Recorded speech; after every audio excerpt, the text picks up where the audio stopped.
L'odeur est reconnaissable entre toutes.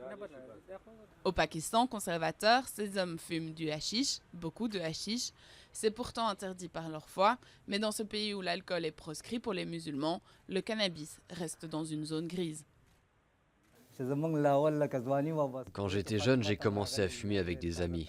Le jour d'après, j'ai recommencé et c'est devenu une habitude. Dans la région, la consommation de hash précède l'arrivée de l'islam et pour certains c'est même sacré. Dans ce sanctuaire soufi, les fidèles fument ensemble autour du thé, mais pas question ici de boire quelque chose de plus fort.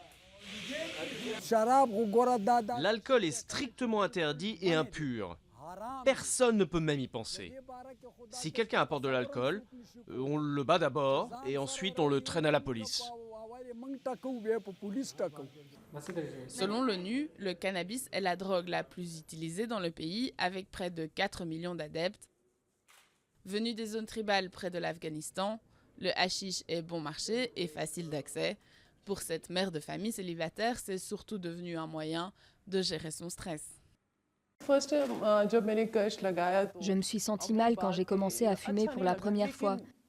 Mais après un peu de temps, j'ai commencé à aimer ça. Il y avait de la musique, mes amis riaient, je me sentais bien.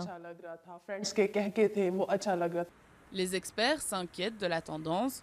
Face au traumatisme infligé par des années de violence dans cette région instable, les enfants pauvres sont nombreux parmi les adeptes du hash et difficile de lutter contre l'addiction dans un pays où les cliniques adaptées restent rares.